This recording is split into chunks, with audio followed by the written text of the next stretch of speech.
بار دیگر درود میفرستم به بینندگان عزیز رادیو آزادی و به همه اونهایی که این لحظه ها به کانال ما با آزادی ویدیو پیوستند و ما رو از اونجا تماشا دارند. شالوی خوجه هستم چون همیشه در ساعت رسوده با وقت پراگ در خدمت شما با سرخط خبرهای روز و البته فراموش نکنید که ساعت 1 وقت پراگ برنامه خبری داریم که 15 دقیقه ادامه میکند و فراگیری موضوعهای مهم تاجیکستان و جهان است و البته قسمت بیشتری برنامه خبری امروز به آشوب زندان وحدت داخل خواهد داشت. این آشوب که شب 19 مای به عمل آمد طبق اطلاع مقامات تاجیک 32 کشته را در پی داشت و از این شماره 29 نفرشون زندانیان و 3 نفر دیگر کارمندان محبس می باشند. دیروز برخی جسدهای زندانیان را به پیوندانشان سپاریدند و بعضی دیگرش را خود کارمندان انتظامی به خاک سپاریدند. از جمله پیوندان بهروز گلمراد پسر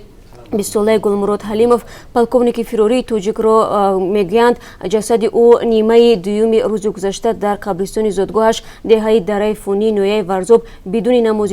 جنازه به خاک سپاریدند و به نزدیکانشان امکان ویدیو با بهروز را ندادند. مقامات دیروز در اظهارات رسمی محض بهروز حلیمov را سرکرده آشوب نموده بودند که همراه با 3 محبوس دیگر در آغاز 3 کارمند محبس را با کارد به قتل رساندند و گفته می شود سپس آنها از جریمه مگوی این محبس 8 نفر از محبوسان دیگر رو که با گفته مقامات اعضای گروه دولت اسلامی بودند آزاد کرده و بعداً 5 نفر از محبوسان از جمله سید قیوم‌الدین غازی، ستار کریمov معروف به مخصوم ستار و سید مهدی خان ستارov معروف به شیخ تیمور را کشتند. مقامات میگویند بعد این اعضای این گروه قسم طبی محبس را با آتش کشیده چند محبوس را به گرو گرفتند و هدف داشتند که فرار کنند و به کارمندان محبس حمله نمودند. وزارت عدلیه میگوید در نتیجه عملیات 29 عضو گروه بی ضرر و 35 نفر دیگر بازداشت و گروگانها آزاد کرده شدند. باید گفت حزب در تاجیکستان ممنوع نهضت اسلامی روز گذشته با نشر یک بیانیه شورش مرگبار در زندان را قاطعانه محکوم کرده و خواسته است سبب‌های این حادثه را یک کمیسیون مستقل تحقیق کند. همکاران ما صبح بر وقت به دهه دره فونی رفته بودند تا با مادر بهروز گلمراد صحبت کنند. نتیجهش رو در برنامه خبری میتوانید تماشا کنید و در این برابر درباره هویت دیگر کشته شدگان نیز همکاران ما کوشش میکنند که تا برنامه خبری برای شما معلوماتی بیشتر پیدا کنند و ما آن را پیشنهاد شما خواهیم کرد.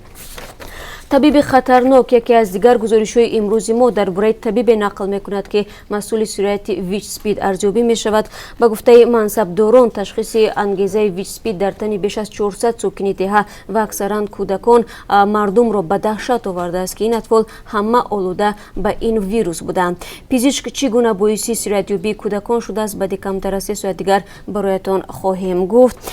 پلیس زلندیای نو حمله‌ور استرالیایی به 2 مسجد شهر کرایستچرچ رو که جان 51 نفر رو گرفت به انجام عملیات تروریستی متهم کرده است. در بیانیه آمده است که این اتهام به پایه قانون مبارزه با تروریسم به برنتون ترنت وارد شده است. ترنت که یک نژاد پرست سفید پوست است عین حال با 51 مورد اتهام قتل و 40 مورد اتهام تلاش به قتل روبرو می باشد. جلسه بعدی دادگاه برای رسیدگی به حمله های کرایستچرچ ماه آینده برگزار می شود و ترنت 28 ساله در 15 مارس سال روان این حمله خونین را انجام داده بود. خب به تفصیلات رو ما بعدا برای شما پیشنهاد خواهیم کرد و همین گونه یک گزارش داریم از حیات مهاجران داخلی در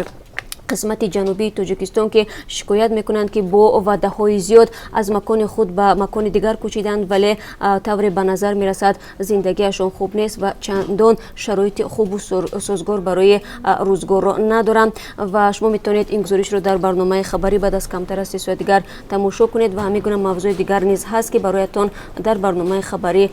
با تفصیل معلومات خواهیم داد. فراموش نکنید ساعت 1 به وقت پراگ در همینجا در آزادی ویدیو کانال ما در یوتیوب همش ما رو منتظر میشویم. تا اون وقت روز خوب داشته باشید.